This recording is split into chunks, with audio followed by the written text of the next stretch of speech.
বৈষম্যবিরোধী ছাত্র উদ্ভূত পরিস্থিতির মধ্যে আজ রোববার ৪ আগস্ট গণভবনে নিরাপত্তা সংক্রান্ত জাতীয় কমিটির সাথে বৈঠকে বসতে যাচ্ছেন প্রধানমন্ত্রী শেখ হাসিনা। এতে সেনাবাহিনী, বিমানবাহিনী ও নৌবাহিনীর প্রধানদের উপস্থিত থাকতে বলা হয়েছে বলে জানা গেছে। রোববার ৪ আগস্ট বেলা ১১টায় গণভবনে এ বৈঠক হওয়ার কথা রয়েছে। বৈঠকে ৩ বাহিনীর প্রধান ছাড়াও স্বরাষ্ট্র, তথ্য, আইন, অর্থ, পররাষ্ট্র, পরিকল্পনা, শিল্প ও বাণিজ্য মন্ত্রীসহ ২৭ সদস্যের কমিটির সব সদস্য, মন্ত্রিপরিষদ সচিব, প্রধানমন্ত্রী সচিব, প্রধানমন্ত্রীর কার্যালয়ের মুখ্য সচিবসহ সংশ্লিষ্টদের উপস্থিত থাকতে বলা হয়েছে।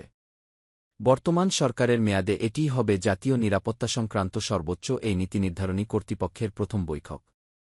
এর আগে সর্বশেষ জাতীয় নির্বাচনের প্রায় দেড় মাস আগে ২০২৩ সালের ১৫ নভেম্বর এই কমিটি বৈঠকে বসেছিল।